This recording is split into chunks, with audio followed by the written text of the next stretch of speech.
ممکن ہے بات اور بڑھ جاتی، کانسٹیبل اکرام نے ٹھوڑی کھجاتے ہوئے کہا۔ رستم پر ایک بات یاد آئی، رستم زیادہ طاقتور تھا یا سہراب؟ باپ سالہ پھر بھی باپ ہوتا ہے، اولاد بہن کتنی بڑی ہو جائے باپ کا مقابلہ نہیں کر سکتی۔ شیر علی نے حسب عادت اپنی روش کے مطابق کہا۔ اس کی گالی سن کر اکرام کا منہ پھر بن گیا، لیکن اس نے اب کی بار کچھ نہ کہا۔ ایک بات ہے، اکرام نے کہا۔ وہ کیا؟ درگوش بے ساختہ بول اٹھا۔ جب رستم اور سہراب کا مقابلہ ہوا تو سہراب کا وار بھاری رہا۔ رستم تو اسی وقت ہی جان سے جاتا اگر وہ ایک دن کی مہلت نہ مانگتا۔ یار بات تو واقعی دل کو لگتی ہے، شکیل احمد نے گفتگو میں حصہ لیا۔ اب خود ہی سوچ لو، باپ زیادہ طاقتور تھا یا بیٹا؟ لیکن ایک بات اور بھی ہے، شیر علی نے کہا۔ وہ سالہ رستم ہرگز اپنے بیٹے سے مقابلہ نہیں کرنا چاہتا تھا، حالانکہ یہ بات اس کو قطعی معلوم نہیں تھی کہ سہراب اس کا خون جگر ہے۔ وہ قدرتی طور پر اس مقابلے کے حق میں نہیں تھا، اور اس کا دل جنگ کے لیے تیار نہیں تھا، ورنہ ماں کی آنکھ نہ ہو جاتی۔ شیر علی نے حسب عادت کہا۔ پھر بھی یہ ایک ایسا، اکرام نے بولنا چاہا۔ شش! یکا یک درگوش نے ہاتھ اٹھا کر کہا۔ خاموش! میں کچھ آوازیں سن رہا ہوں۔ ان کی زبانوں کو گویا بریک لگ گیا، مچان پر سناٹا سا چھا گیا تھا۔ اسی وقت اکرام دبے لہجے میں بولا۔ کیسی آوازیں سر؟ کسی کے چلنے اور بولنے کی آوازیں، درگوش نے سرگوشی کی۔ رات کے اس پہر کون لوگ ہیں جو یہاں چہل قدمی کر رہے ہیں؟ اس کی بات سن کر دوسرے ساتھیوں نے بھی غور کیا۔ واقعی کچھ لوگوں کے بولنے کی آوازیں تھیں جو سنائی دے رہی تھیں، جو کہ لمحہ با لمحہ تیز ہوتی جا رہی تھیں۔ انسپکٹر درگوش کے چہرے پر سنسنی دوڑ گئی۔ گویا ڈی ایس پی کی بات ٹھیک تھی کہ ساحل پر غیر قانونی سرگرمیوں کا اندیشہ ہے۔ انسپکٹر کا دماغ بڑی ہی تیزی سے کام کر رہا تھا۔ وہ جو کوئی بھی تھے ان کے ارادے اچھے نہیں تھے، چنانچہ اس نے ہاتھ بڑھا کر لائٹ آف کر دی۔ یہ بہت ضروری ہے ورنہ وہ لوگ ہوشیار ہو جائیں گے۔ کوئی بھی حرکت مت کرنا، صرف واچ کرتے ہیں۔ جلد ہی آنے والے سامنے آ گئے۔ یہ 3 لوگ تھے جن میں 2 کے قد لمبے تھے، ایک کا قد ناٹا تھا اور کاٹھی میں کسی دیو سے کم نہیں تھا۔ ان تینوں کے ہاتھوں میں سرچ لائٹس تھیں جن کی روشنی میں وہ تینوں ساحل کی طرف بڑھ رہے تھے۔ چاند اپنی آب و تاب پر تھا، چاندنی میں وہ تینوں صاف دکھائی دے رہے تھے، لیکن وہ ان کی شکلیں دیکھنے سے قاصر تھے۔ وہ آپس میں باتیں کرتے ہوئے آگے بڑھ رہے تھے۔ تھوڑی دیر میں ہی وہ ساحل کے قریب پہنچ گئے۔ کیا یہ سالے شکار کرنے آئے ہیں؟ شیر علی نے خیال ظاہر کیا۔ شکار ہاتھوں سے تو نہیں ہوتا میرے دوست، کیونکہ یہ لوگ خالی ہاتھ ہیں، درگوش نے طنزیہ لہجے میں کہا۔ او ہاں واقعی! شیر علی خجل ہو گیا۔ تو پھر یہ ماں کے یہاں کیا کرنے آئے ہیں؟ ابھی معلوم ہو جائے گا۔ اتنی رات کو کوئی ساحل پر لوڈو تو نہیں کھیلنے آ سکتا۔ سر جی اب نیچے اتریں؟ ہاں بالکل، اب اترنا ہی ہوگا۔ چاروں باری باری آہستہ سے نیچے اتر آئے تھے، پھر وہ درختوں کا سہارا لے کر آگے بڑھے۔ اس معاملے میں نہایت ہی احتیاط کا مظاہرہ کیا جا رہا تھا۔ جلد ہی وہ تینوں ان کو ساحل پر کھڑے دکھائی دینے لگے تھے۔ تھوڑی ہی دیر گزری ہوگی کہ کسی انجن کے تیز شور سے درگوش اور اس کے ساتھیوں کے کان کھڑے ہو گئے۔ انجن کی آواز کسی لانچ کی تھی جو کہ آہستہ آہستہ اس ویران ساحل کے قریب ہوتی جا رہی تھی۔ اس نے بے چینی کے عالم میں گھڑی پر نظر ڈالی، پھر بے خیالی میں ادھر ادھر دیکھتا ہوا اٹھا اور کمرے سے باہر نکل گیا۔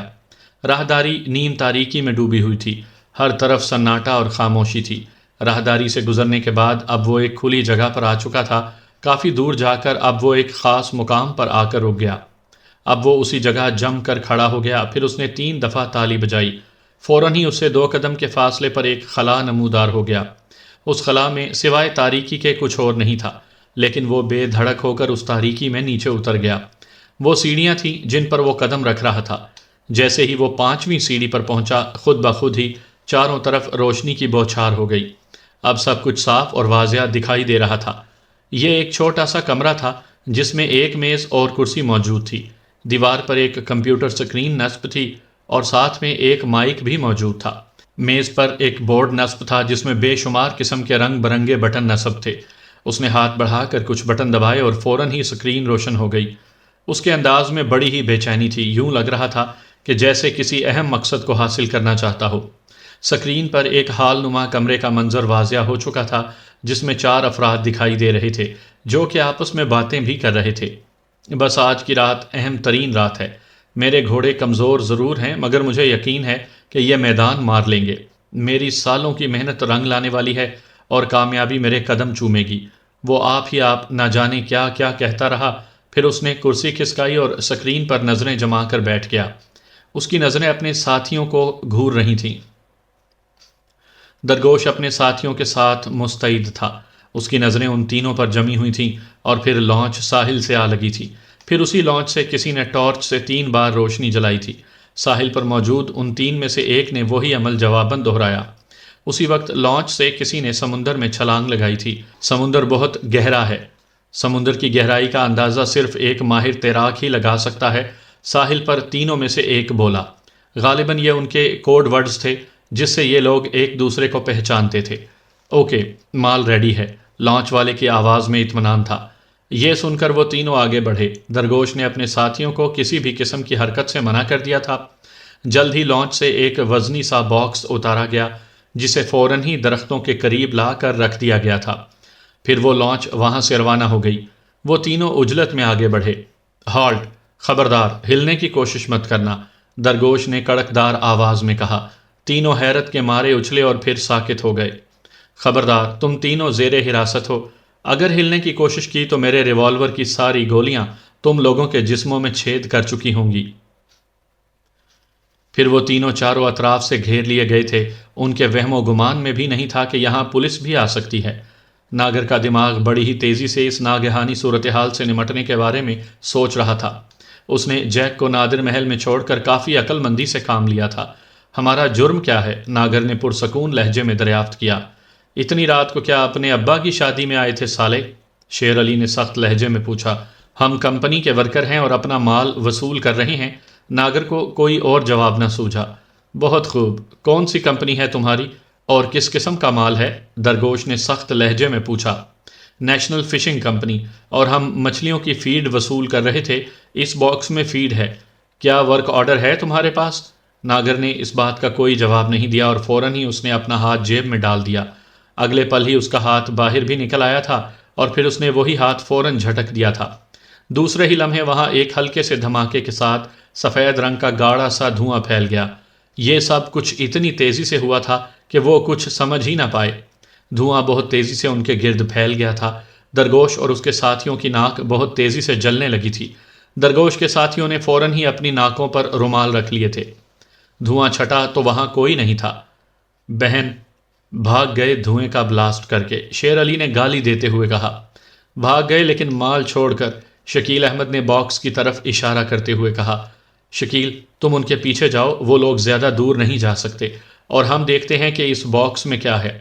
درگوش نے سنجیدگی سے کہا اور جیب سے ٹارچ نکال لی۔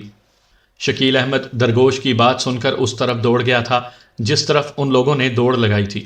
باکس نہایت ہی عجیب وضع کا تھا۔ یوں لگتا تھا کہ وہ باکس نہیں بلکہ کوئی گولڈن رنگ کا تابوت ہے۔ باکس کے اوپر ایک سونے کے سانپ کی تصویر بنی ہوئی تھی اور اس کے نیچے کسی نہ سمجھ آنے والی زبان میں کچھ لکھا ہوا تھا، اور نہایت ہی موٹا سا تالا اس باکس پر موجود تھا۔ یہ نشان؟ شیر علی نے دماغ پر زور دیتے ہوئے کہا۔ بالکل ویسا ہی ہے جیسا کہ مصری اہراموں میں بنا ہوتا ہے، اکرام نے مسکرا کر کہا۔ تم کو کیسے پتا؟ شیر علی نے پوچھا۔ میں نے ممی فلم میں دیکھا تھا، اکرام نے فخریہ لہجے میں جواب دیا۔ رکو، درگوش کچھ سوچتا ہوا بولا۔ اس کو کھول کر دیکھتے ہیں کہ اندر ہے کیا؟ ہاں سر، یہ ٹھیک ہے، اکرام نے کہا۔ اچانک درگوش نے کچھ سوچتے ہوئے کہا، اکرام، شیر علی، تم دونوں مچان سے جا کر وائرلیس سیٹ لے کر آؤ، ہیڈ کوارٹر میں انفارم کرنا ہے۔ ان دونوں کے جانے کے بعد درگوش کے ریوالور سے تالے پر فائر ہوا اور تالا ٹوٹ گیا۔ پھر اس نے ٹارچ کی روشنی میں اس باکس کو کھول دیا۔ اس باکس کے اندر جو کچھ بھی تھا اس کو دیکھ کر درگوش کی آنکھیں حیرت سے کھلی کی کھلی رہ گئیں۔ دھوئیں کے بم والی حرکت ناگر نے کی تھی تاکہ پولیس کے چنگل سے بچ کر نکلا جا سکے۔ ناگر کے ساتھ ٹونی اور پنٹو بھی شامل تھے۔ یہاں کا چپا چپا ان کا دیکھا بھالا تھا۔ ان کو اچھی طرح معلوم تھا کسی گڑبڑ کی صورت میں کیا کرنا ہے۔ چنانچہ آدھے گھنٹے کے اندر ہی وہ تینوں ایک دوسرے سے آ ملے تھے۔ دادا، گڑبڑ ہو گئی، اب کیا ہوگا؟ ٹونی نے کہا۔ میں تو سمجھ رہا تھا کہ سب کچھ آسان ہوگا، لیکن وہاں تو پولیس پہلے سے موجود تھی۔ اب ہمیں جلد از جلد نادر محل پہنچ کر جیک کو وہاں سے نکالنا ہے۔ میرے خیال سے کسی حرام زادے نے مخبری کی ہے، ٹونی نے خیال ظاہر کیا۔ ہاں، لگتا تو ایسا ہی ہے، ناگر نے سنجیدگی سے جواب دیا۔ پولیس پر ہاتھ اٹھانے کا انجام بہت برا ہوگا دادا۔ مجھے پولیس سے ذرہ برابر بھی خوف نہیں، مجھے انجام معلوم ہے، ایک نہ ایک دن پولیس کی گولی۔ ناگر نے سرد لہجے میں کہا۔ مگر کچھ نہیں، اب چلو۔ جیسے ہی وہ تینوں نادر محل کے اس حال میں داخل ہوئے، ایک روبدار آواز حال میں گونجی، مال کہاں ہے؟ حال میں موجود چاروں ایک دوسرے کو سوالیہ نظروں سے دیکھنے لگے تھے، جبکہ جیک ایک کونے میں کرسی پر بیٹھا ان تینوں کو وضاحت طلب نظروں سے دیکھ رہا تھا۔ مال پکڑا گیا باس، کسی نے مخبری کر دی۔ کیا؟ باس کی چیختی ہوئی آواز ان کے کانوں سے ٹکرائی۔ یہی ہوا ہے باس، ناگر نے کانپتے ہوئے کہا۔ جواباً چند لمحوں تک خاموشی رہی، اس کے بعد باس کی سرد آواز ان کے کانوں سے ٹکرائی، جس کو سن کر ناگر کو اپنی رگوں میں خون منجمد ہوتا ہوا محسوس ہوا۔ الو کے چرخو، مجھے مال سے کوئی سروکار نہیں، لیکن جو چیز مجھے اس سے درکار تھی اب بھی وہ میری ضرورت اول ہے۔ وہ چیز اب پولیس کی تحویل میں ہے، اب چاہے جو کچھ بھی ہو وہ مجھے درکار ہے، ورنہ تم چاروں کی لاشیں گد کھا رہے ہوں گے۔ سمجھ گئے تم لوگ؟ جی باس، ناگر نے کپ کپاتی ہوئی آواز میں کہا۔ باس، وہ ہے کیا چیز؟ جیک کے منہ سے نکل گیا۔ سانپ کی مورتی، مجھے سانپ کی مورتی درکار ہے۔ سانپ کی مورتی؟ ناگر کے منہ سے نکلا۔ اس باکس میں ہیرے جواہرات، موتی، سونا اور سونے سے بنی ہوئی دوسری اشیاء بھی موجود تھیں، جن کا تعلق بھی سونے کی برادری سے تھا۔ ایک چیز سب سے نمایاں تھی، جو کہ دیکھنے میں سب سے زیادہ منفرد اور نمایاں تھی، وہ ایک سونے کا سانپ تھا۔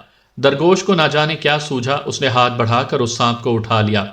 جیسے ہی وہ سانپ اس کے ہاتھ میں آیا، اسے یوں لگا کہ جیسے اس نے بہت ہی کوئی گرم چیز ہاتھ میں پکڑ لی ہو، کہ وہ سانپ کی مورتی میں زندگی کے آثار ہوں۔ سانپ کی وہ مورتی وزن میں بھی کافی بھاری تھی۔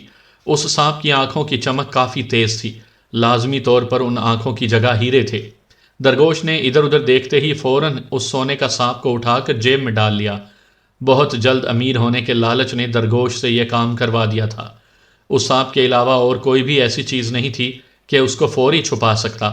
اس کے ساتھی بھی واپس آ چکے تھے، ان کی بھی وہی حالت ہوئی تھی جو کہ درگوش کی ہوئی تھی۔ سالہ بہن، کروڑوں کا مال ہے، شیر علی نے حیرت زدہ لہجے میں کہا۔ یہ سونے کی سمگلنگ ہے سر، شکیل احمد نے درگوش کو کہا۔ میری طبیعت کچھ عجیب سی ہو رہی ہے، شاید اس دھوئیں کے اثرات ہیں، میرا سر چکرا رہا ہے، میں گھر جانا چاہتا ہوں۔ اوہ سر، آپ ضرور جائیں، کہیں تو میں آپ کو ڈراپ کر دوں، شکیل نے کہا۔ نہیں، میں چلا جاؤں گا، تم لوگ یہاں کے معاملات دیکھو، ہیڈ کوارٹر میں انفارم کرو اور اضافی فورس منگوا لو تاکہ پورے علاقے کی ناکہ بندی کی جا سکے۔ درگوش نے سنجیدگی سے کہا۔ سر، لانچ والوں کو جانے دے کر ہم نے غلطی کی، اکرام نے کہا۔ اس وقت صورتحال کا اندازہ نہیں تھا، درگوش نے جواب دیا۔ اگر معلوم ہوتا کہ معاملہ اس قدر اہم ہے تو ایسا ہرگز نہ ہوتا۔ یوں بھی لانچ کے ساتھ چھیڑ چھاڑ کی صورت میں بہت ممکن تھا کہ وہ لوگ اس باکس کو سمندر میں پھینک دیتے۔ بات تو ٹھیک ہے سر، تو پھر میری ہدایات پر عمل کرو، میں چلا۔ اتنا کہہ کر درگوش جھاڑیوں کی جانب لپکا جہاں اس کی موٹر سائیکل چھپی ہوئی تھی۔ دراصل اب اس سونے کی سانپ کی مورتی کو سنبھال کر رکھنا تھوڑا دشوار ثابت ہو رہا تھا، چنانچہ اس نے موٹر سائیکل سٹارٹ کی اور وہاں سے روانہ ہو گیا۔ سالی، اس قدر ملائی ہے، میری تو نیت پھسل رہی ہے، کیا خیال ہے تھوڑی ملائی مار لی جائے؟ شیر علی نے اپنے ہونٹوں پر زبان پھیرتے ہوئے کہا۔ پاگل ہو گیا ہے کیا؟ درگوش نے اس کو اچھی طرح سے چیک کیا ہوگا، اگر باکس میں کچھ کم ہو گیا تو لینے کے دینے پڑ جائیں گے، اکرام نے اس کو گھورتے ہوئے کہا۔ بات تو مناسب ہے، نیت تو میری بھی پھسل رہی ہے، شکیل نے کہا۔ سالو، دیکھ لو، لائف سیٹ ہو جائے گی، شیر علی نے معنی خیز انداز میں کہا۔ بکو مت، ہیڈ کوارٹر میں انفارم کرتے ہیں۔ ہاں، سانپ کی مورتی، باس کی آواز ابھری۔ اس باکس میں جو کچھ بھی ہے مجھے اس سے کوئی سروکار نہیں۔ ٹھیک ہے باس، ہم کوشش کرتے ہیں، ناگر نے سر جھکا کر جواب دیا۔ کوشش؟ باس کی آواز تیز ہو گئی، جس کو سن کر ناگر کو نہ جانے کیوں ایسا لگا کہ ویرانے میں بھیڑیا غرایا ہو۔ ایک سرد سی لہر تھی جو کہ ناگر نے اپنے اندر دوڑتی ہوئی محسوس کی تھی، خوف کا احساس اسے ستانے لگا تھا۔ کوشش کا لفظ صرف کمزوروں کی ڈکشنری میں اچھا لگتا ہے، یاد رکھو تمہارے لیے آخری موقع ہے، ورنہ اب تم میری نہیں موت کی آواز سنو گے، اب تم لوگ جا سکتے ہو۔ ناگر سمیت سبھی سناٹے میں آ گئے تھے، پھر وہ چاروں باہر آ گئے۔ میرے ساتھ صرف جیک یہاں رکے گا، باقی تم لوگ واپس چلے جاؤ۔ کیوں دادا؟ جیک حیرت سے بولا۔ کیا ہم یہاں جھک ماریں گے؟ اب ایک گدھے، میں اس جگہ کا جائزہ لینا چاہتا ہوں جہاں وہ باکس اترا تھا۔ استاد، کیا تم ہوش میں ہو؟ وہاں جانے کا مطلب موت ہے، پنٹو نے کہا۔ اس کے لہجے میں حیرت تھی۔ دادا، تم ہوش میں تو ہو، مرنے کا ارادہ ہے؟ ٹونی کے لہجے میں تشویش تھی۔ موت تو ایک دن آنی ہی ہے، ناگر نے سرد آہ بھرتے ہوئے کہا، مگر تم باس کو نہیں جانتے ہو۔ یہ تو غلط ہے دادا، ہم نے پوری کوشش کی تھی اس مشن کے لیے، جیک نے احتجاج کیا۔ مجھے ان باتوں سے کوئی سروکار نہیں، آؤ میرے ساتھ، اب ہم کو اسی جگہ واپس چلنا ہے جہاں ہم نے وہ باکس چھوڑا تھا، ناگر نے سنجیدگی سے کہا۔ لگتا ہے آج زندگی کا آخری دن ہے، جیک بڑبڑایا۔ اس کی بات سن کر ناگر نے صرف اس کو گھورنے پر اکتفا کیا تھا، لیکن وہ بولا کچھ نہیں۔ کچھ ہی دیر میں وہ دونوں اسی جگہ پہنچ گئے جہاں انہوں نے وہ باکس چھوڑا تھا۔ تمام راستے انہوں نے کافی احتیاط کا مظاہرہ کیا تھا۔ اس جگہ چاروں طرف سناٹے کا راج تھا، دور دور تک خاموشی اس بات کی غماس تھی کہ پولیس وہ باکس لے کر جا چکی ہے۔ دادا، پولیس مال لے کر چمپت ہو گئی، جیک نے کہا۔ دیکھ رہا ہوں، ناگر نے سر ہلایا۔ عین اسی وقت ناگر جھکا اور زمین سے کوئی چیز اٹھائی۔ فوراً ہی اس نے اس چیز پر ٹارچ سے روشنی ڈالی تو یہ کسی نوجوان کی تصویر تھی، ہنستی ہوئی مسکراتی ہوئی تصویر۔ بے خیالی میں اس نے تصویر کو پلٹ دیا۔ دوسری طرف سیاہ روشنائی سے ایک تحریر موجود تھی، توسیہ کے لیے، درگوش۔ سونے کے سانپ کی مورتی بڑی ہی صفائی سے اندر کی گئی تھی۔ درگوش کی طرف سے پھر وہ احتیاط کے پیش نظر وہاں سے نکل بھی آیا تھا۔ اس نے اپنے فلیٹ کی بیل بجائی، پھر فوراً ہی دروازے پر دستک دے ڈالی۔ دروازہ کھولنے والا ایک نوکر تھا جس کو درگوش نے چند دن پہلے ہی رکھا تھا۔ اس کا نام اکبر تھا۔ اتنی دیر کیوں ہوئی دروازہ کھولنے میں؟ درگوش نے قدرے غصے میں کہا۔ اس کی بات سن کر اکبر حیرت سے اس کا منہ تکنے لگا اور پھر فوراً ہی بولا، درگوش بابو، 1 منٹ ہوا دروازہ کھولنے میں، اور آپ کے پاس اپنی چابی بھی تو ہے۔ اس کی بات سن کر درگوش گڑبڑا گیا۔ واقعی بدحواسی میں اس سے غلطیاں سرزد ہو رہی تھیں۔ او یار، میں چابی بھول گیا تھا، اس نے اندر آتے ہوئے کہا۔ آپ کی طبیعت کچھ ٹھیک نہیں لگ رہی، چائے بنا دوں کیا؟ اکبر نے کہا۔ نہیں، طبیعت کو کچھ نہیں ہوا، بس ذرا تھکاوٹ ہے، اگر کافی ہو جائے تو اچھا رہے گا۔ ضرور، ابھی لایا۔ کمرے میں داخل ہونے کے بعد اس نے دروازہ لاک کیا اور قمیض کے اندر سے سونے کے سانپ کی مورتی نکال لی۔ اس نے غور سے اس مورتی کو دیکھا۔ کنڈلی مار کر بیٹھا ہوا سانپ یقیناً خالص اور قدیم سونے کا بنا ہوا تھا۔ اس کی مالیت کا اندازہ لگانا مشکل تھا۔ سانپ کی آنکھوں میں موجود ہیرے انمول ترین معلوم ہوتے تھے۔ بے ساختہ اس کا دل دھڑک اٹھا۔ سانپ کی اس مورتی کو ٹھکانے لگا کر وہ توسیہ کو حاصل کر سکتا تھا۔ ممکن تھا کہ بڑے سرکار توسیہ کا رشتہ اس کے حق میں قبول کر لیتے۔ درگوش کافی دیر تک اس مورتی کو دیکھتا رہا۔ اچانک اسے ایسا لگا کہ جیسے اس مورتی میں حرکت ہوئی ہو، لیکن وہ مورتی ویسے ہی بے جان تھی۔ اپنے اس احمقانہ احساس پر وہ خود ہی مسکرا اٹھا۔ عین اسی وقت دروازے پر دستک ہوئی، وہ چونک اٹھا۔ اس نے جلدی سے اٹھ کر اس کو الماری میں رکھا اور دروازے کی طرف قدم بڑھا دیے۔ دروازے پر اکبر کافی لے کر کھڑا تھا۔ اس نے کافی اس سے وصول کی اور دروازہ بند کر دیا۔ کافی پینے کے بعد وہ کافی دیر تک اس سانپ کو ٹھکانے لگانے کے بارے میں سوچتا رہا اور پھر بستر پر جا کر لیٹ گیا۔ ایک بہتر مستقبل کے خیال سے اس کے ہونٹوں پر مسکراہٹ دوڑ گئی۔ خیالوں ہی خیالوں میں وہ توسیہ کے بارے میں سوچنے لگا۔ اچانک اس کو ایسا لگا کہ اس کے سامنے توسیہ موجود ہے۔ اس نے سفید رنگ کی شلوار قمیض پہن رکھی تھی۔ تم اس وقت اور میرے گھر پر؟ درگوش نے حیرت سے کہا۔ میں آپ کے دل میں رہتی ہوں تو کیا آپ کے گھر میں نہیں آ سکتی؟ توسیہ نے مسکرا کر کہا۔ کیوں نہیں، یہ دل بھی تمہارا ہے اور میرا گھر بھی، درگوش نے خالص رومانوی انداز میں کہا۔ تو آپ مجھے اس گھر میں کب لائیں گے؟ توسیہ نے اٹھلا کر کہا۔ بہت جلد، میں بڑے سرکار سے تمہارا ہاتھ مانگ لوں گا۔ درگوش مسکرایا۔ اس کی بات سن کر توسیہ کا چہرہ شرم سے گلنار ہو گیا۔ کیا میں تم کو چھو سکتا ہوں؟ تمہارے مرمری ہاتھ اپنے ہاتھوں میں لے لوں؟ درگوش نے مسکرا کر کہا۔ جواباً توسیہ نے کچھ نہیں کہا، بس سر جھکا لیا۔ درگوش آگے بڑھا۔ جیسے ہی اس نے اس کو چھونے کی کوشش کی، اسی پل وہ غائب ہو گئی۔ اب وہاں کوئی نہ تھا۔ گویا درگوش اپنے خیالوں میں ہی توسیہ سے باتیں کر رہا تھا۔ اپنے اس خیال پر از خود مسکرا اٹھا اور پھر وہ اپنے آپ بڑبڑایا۔ وہ وقت دور نہیں جب تم خیالوں میں نہیں، حقیقت میں میری دلہن بن کر میرے سامنے ہوگی۔ توسیہ اب خاموش ہی رہنے لگی تھی۔ اس کی خدمت کے لیے گھر میں ایک نوکرانی کا انتظام کیا گیا تھا۔ اس کا نام کچھ بھی رہا ہو، لیکن توسیہ اس کو آپا کہہ کر بلاتی تھی۔ اس کی عمر 35 سال کے قریب تھی۔ اس کا شوہر شراب اور جوئے کی لت کی وجہ سے گھر چھوڑ کر بھاگ گیا تھا۔ کرائے کا گھر تھا، کب تک مالک مکان برداشت کرتا؟ بہت جلد ہی اس نے اسے نکال دیا، چنانچہ مراد کے توسط سے اس کو یہاں نوکری مل گئی تھی۔ آپا کو یہاں آ کر بہت خوشی ہوئی تھی، کیونکہ اب چھت بھی میسر تھی اور روزگار بھی۔ وہ توسیہ کا بہت خیال رکھتی تھی، چند ہی دنوں میں اس کی عادتوں سے اس نے واقفیت حاصل کر لی تھی۔ نیلم کی شادی کے بعد سے ہی توسیہ میں کافی تبدیلی آ چکی تھی، جس کی وجہ سے آپا کو بہت زیادہ تشویش لاحق تھی۔ توسیہ نے اس کو کچھ بتایا بھی نہیں تھا، وہ چاہتی تھی کہ وہ اپنے دل کی بات کہہ دے۔ دوپہر کے 12 بج چکے تھے، وہ اپنے کمرے میں چپ چاپ پڑی تھی۔ اسی وقت آپا کمرے میں داخل ہوئی۔ بی بی، آج کیا بناؤں کھانے میں؟ کچھ بھی، اپنی پسند سے بنا لو۔ اس کے انداز میں لاپرواہی تھی۔ وہ تو روزانہ ہی بنا رہی ہوں، آج آپ بتا دو۔ وہ اس کے قریب بیٹھ گئی۔ تو آج بھی خود ہی بنا لو، مجھ سے مت پوچھو، توسیہ نے بیزاری سے جواب دیا۔ تو ٹھیک ہے، میں کباب اور دال چاول بنا دیتی ہوں۔ اچھا، توسیہ نے سر ہلایا۔ بی بی، آپ کے کپڑے بھی پریس کر دیتی ہوں، آپ نہا کر تازہ دم ہو جاؤ، آپا نے کہا۔ نہانے کو رہنے دو، توسیہ کے انداز میں بدستور بیزاری تھی۔ میں نہلا دوں؟ آپا نے بڑے ہی پیار سے کہا۔ اس کی بات سن کر توسیہ نے اس کی طرف بڑے ہی غور سے دیکھا اور پھیکی سی مسکراہٹ سے بولی، اب یہ بھی کرو گی؟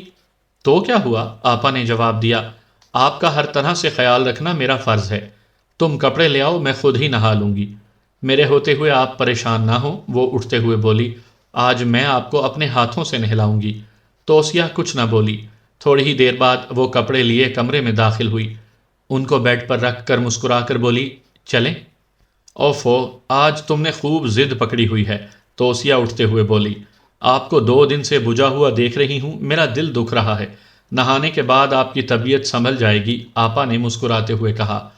غسل خانے میں داخل ہو کر توسیہ قدرے جھجک کر بولی، آپا تم جاؤ، میں خود ہی نہا لوں گی۔ نہیں، آپا اطمینان سے بولی، میں نے مشورہ دیا ہے تو میں ہی پورا کروں گی۔ پھر آپا نے اس کو اپنے ہاتھوں سے بے لباس کیا تھا۔ توسیہ کے چہرے پر شرم رقص کرنے لگی تھی، وہ اپنے بدن کو سمیٹنے کی کوشش کر رہی تھی۔ آپا نے اس کے سراپے کو اوپر سے نیچے تک دیکھا اور پھر طویل سانس لے کر بولی، بہت خوش نصیب ہوگا وہ۔ کون؟ توسیہ چونک گئی۔ وہی جس کی تم دلہن بنو گی۔ کتنا حسین اور سبک ہے تمہارا جسم، جیسے کہ سنگ مرمر کی کوئی مورت ہو، بے داغ۔ وہ بولتی ہی چلی گئی۔ اتنا سننا تھا کہ توسیہ کے سامنے درگوش کا سراپا آ گیا، وہی درگوش جس نے اس سے اظہار محبت کیا تھا۔ دل ہی دل میں وہ بھی اس کو چاہنے لگی تھی۔ دوسرے ہی پل اس نے اپنے آپ کو سنبھالا اور ہنس کر بولی، ارے آپا، تم تو شاعری کرنے لگیں، داغ تو تم نے ابھی دیکھا ہی نہیں۔ اتنا کہہ کر اس نے اپنی پیٹھ اس کی طرف گھما لی۔ آپا یہ دیکھ کر حیران رہ گئی۔ گردن کی طرف ایک گول سرخ نشان تھا جو کہ چمکتا ہوا معلوم ہو رہا تھا۔ ایسا لگ رہا تھا کہ جیسے کہ یہاں خون جم گیا ہو۔ دیکھا تم نے؟ وہ سیدھی ہو کر بولی۔ یہ نشان کیسا ہے؟ پیدائشی کہہ لو، اس سے کیا فرق پڑتا ہے، چاند میں بھی تو داغ ہے، آپا نے کچھ سوچ کر کہا۔ میں عورت ہو کر تمہارے بے مثال حسن کی شیدائی ہو گئی ہوں، اور اگر کسی مرد نے تم کو دیکھ لیا تو وہ تو بیچارہ پاگل ہو جائے گا۔ باتیں مت کرو، یوں بھی کوئی مرد میرے نصیب میں نہیں ہے، توسیہ نے پیار سے اس کو ڈانٹتے ہوئے کہا۔ ارے ایسا کیوں؟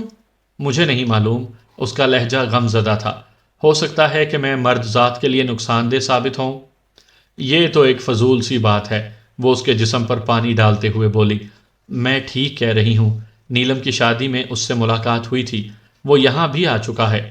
بابا نے ہم دونوں کو ایک ساتھ دیکھ لیا تھا، بس اس دن سے انہوں نے مجھ پر پابندی لگا دی۔ میں نہ کہیں جا سکتی ہوں، نہ کسی سے مل سکتی ہوں، ویسے بھی شروع سے انہوں نے مجھ پر پابندیاں لگا رکھی ہیں۔ اس میں تمہاری ہی بھلائی ہوگی، وگرنہ بڑے سرکار تو تم پر جان چھڑکتے ہیں۔ اس کی بات سن کر توسیہ کے لبوں پر ایک تلخ سی مسکراہٹ ابھر آئی تھی۔ وہ کیسا دکھتا ہے؟ آپا نے رازداری سے پوچھا۔ اس کی بات سن کر توسیہ جیسے کہیں کھو سی گئی۔ قدرے توقف کے بعد وہ بولی، بچپن میں میں نے سنڈریلا کی کہانی پڑھی تھی۔ سنڈریلا پر ایک شہزادہ عاشق ہو جاتا ہے، وہ شہزادہ بہت خوبصورت تھا، بس ویسا ہی ہے وہ۔ اس کی بات پر آپا مسکرانے لگی تھی۔ اس کی کوئی تصویر ہے؟ ہاں، اس نے اپنی تصویر کا وعدہ تو کیا تھا، مگر بابا کے آ جانے کے بعد سب چوپٹ ہو گیا۔ اگر تصویر ہوتی تو میں ضرور دیکھتی۔ یہ سن کر توسیہ مسکرائی اور بولی، میرا سب کچھ تو دیکھ چکی ہو، دل میں بھی جھانک لو، وہ نظر آ جائے گا۔ ساحل پر ملنے والی تصویر اور اخبار میں چھپنے والی تصویر بالکل ایک ہی تھی، جس کو دیکھ کر ناگر اچھل پڑا تھا۔ ہوا یوں کہ اس دن کے بعد ناگر اپنے ساتھیوں کے ساتھ شہر والے اڈے پر واپس آ گیا تھا، لیکن وہ دن رات اسی سوچ میں رہتا کسی طرح سونا حاصل کر لے۔ اسی طرح وہ سارا دن شہر کے تھانوں کے چکر لگاتا رہا تھا کہ کہیں سے کوئی سراغ مل جائے کہ وہ باکس کس پولیس پارٹی نے قبضے میں لیا تھا۔ دوپہر کے وقت وہ ایک تھانے کے سامنے بنے ہوئے ایک ہوٹل میں گھس گیا تھا، کیونکہ بھوک کا احساس بڑی ہی شدت سے ہو رہا تھا۔ اس کی نگاہیں ایک میز پر جم گئیں، جہاں ایک بڑے میاں بیٹھے اخبار میں گم تھے۔ بڑے میاں کی عمر 60 سال تھی، ان کے آگے کھانا رکھا ہوا تھا جو کہ ٹھنڈا ہو رہا تھا۔ ناگر نے کچھ سوچ کر اسی طرف قدم بڑھا دیے۔ کیا میں یہاں بیٹھ سکتا ہوں؟ انہوں نے چونک کر اخبار ہٹایا اور ناگر کو سر سے پیر تک دیکھا اور بولے، میاں لیٹنے کے لیے گھر ہوتا ہے، ہوٹل نہیں۔ اتنا کہہ کر وہ پھر اخبار میں گم ہو گئے۔ لگتا ہے بہرا ہے، ناگر زیر لب بڑبڑایا۔ میں تشریف رکھنے کا کہہ رہا ہوں حضرت، ناگر نے اونچی آواز میں کہا۔ اس کی بات پر انہوں نے پھر ناگر کی طرف دیکھا۔ میاں، شرافت کا لیبل ہر کوئی چہرے پر لگا کر تھوڑی گھومتا ہے، وہ تو کردار سے پتہ لگتا ہے۔ ناگر کافی زچ ہونے لگا تھا۔ اچانک اس کی نظر بڑے میاں کی کان کی مشین پر پڑی، جو کہ کان سے ہٹی ہوئی تھی۔ چنانچہ ناگر نے آگے بڑھ کر وہ مشین واپس ان کے کانوں میں لگا دی۔ اس پر وہ کافی شرمندہ ہوئے تھے۔ میاں بیٹھو، میں معافی چاہتا ہوں آپ کو شرمندگی ہوئی، دراصل مجھے احساس نہیں ہوا کہ مشین اب کان میں نہیں ہے۔ کوئی بات نہیں۔ ناگر کرسی کھینچ کر بیٹھ گیا۔ اب اس کی نظریں ویٹر کو تلاش رہی تھیں۔ میاں کس کو ڈھونڈ رہے ہو؟ ویٹر کو حضرت۔ ارے میاں، کھانا تمہارے سامنے ہے، شروع ہو جاؤ۔ اس میں ویٹر کو بلانے کی کیا ضرورت؟ بڑے میاں مسکرائے۔ نہیں نہیں، آپ کھائیں، میں اپنا منگوا لوں گا۔ میاں ایک بات کان کھول کر سن لو۔ بڑے میاں کا لہجہ سخت ہو گیا۔ کھانا نہ تمہارا ہوتا ہے نہ میرا، یہ نصیب کا ہے۔ جس دانے پر کھانے والے کا نام لکھا ہے وہی کھائے گا۔ آپ نے بجا فرمایا، چلیں پھر شروع کریں، پھر اور منگوا لیں گے، ناگر نے جلدی سے کہا۔ انہوں نے اخبار فوراً ایک طرف رکھ دیا اور کھانا کھانا شروع ہو گئے۔ کھانے کے دوران بڑے میاں نے ناگر کی طرف دیکھ کر کہا، میاں یہ چوٹ کیسی ہے تمہارے ماتھے پر؟ چوٹ پر ناگر کو یاد آیا کہ بچپن میں جب پہلا جرم کیا تھا تو یہ چوٹ اس کا تحفہ تھی۔ وہ حضرت بچپن کی ہے یہ چوٹ، ناگر نے بات گول کرتے ہوئے کہا۔ او اچھا، آپ اتنی دیر سے کھانا نہیں کھا رہے تھے؟ ناگر نے بڑے میاں سے پوچھا۔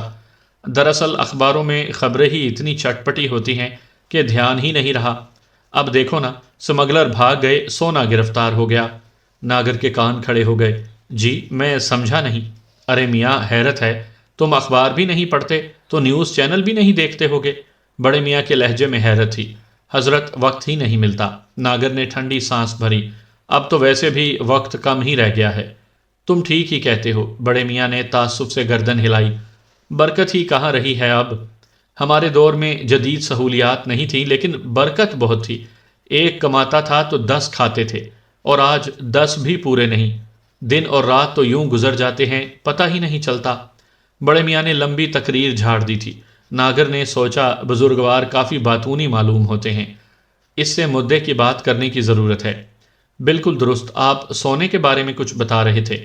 بھئی پہلے تم کھانا کھا لو پھر دیکھ لینا۔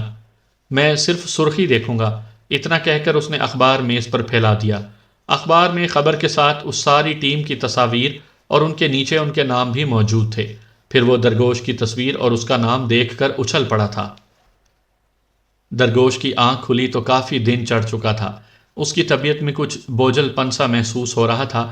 ویسے بھی وہ زیادہ دیر تک سونے کا عادی نہیں تھا۔ نیند کے ہچکولے لیتے ہوئے اس کو اکبر پر بہت زیادہ غصہ آیا تھا کہ اس نے اس کو نیند سے کیوں بیدار نہیں کیا۔ پھر وہ ہمت کر کے اٹھ بیٹھا اور پھر دروازے کی جانب دیکھ کر اس کو یاد آیا کہ رات میں وہ لاک کر کے سویا تھا۔ پھر اس صورت میں وہ اس کو کیسے اٹھاتا؟ پھر وہ ہمت کر کے اٹھا۔ اسی لمحے اس کو سانپ کی مورتی کا خیال آیا۔ وہ فوراً ہی الماری کی طرف لپکا۔ دوسرے ہی لمحے اس کو حیرت کا شدید جھٹکا لگا تھا۔ اسے ایسا لگا کہ اس کے ارمانوں کا تاج محل زمین بوس ہو گیا ہو۔ اس کی وہ حالت تھی کہ جیسے جسم میں جان ہی نہ رہی ہو، یا وہ خود کسی پتھر کی مورت میں بدل گیا ہو۔ الماری خالی تھی۔ وہ سونے کا سانپ اس الماری میں نہیں تھا۔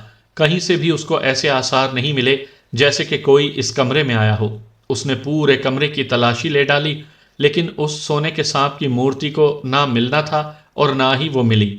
اب وہ مایوس ہو چلا تھا۔ خیالات کی دنیا سے وہ اس وقت باہر آیا جب کسی نے دروازے پر دستک دی۔ دستک کی آواز سن کر وہ چونک اٹھا۔ کون؟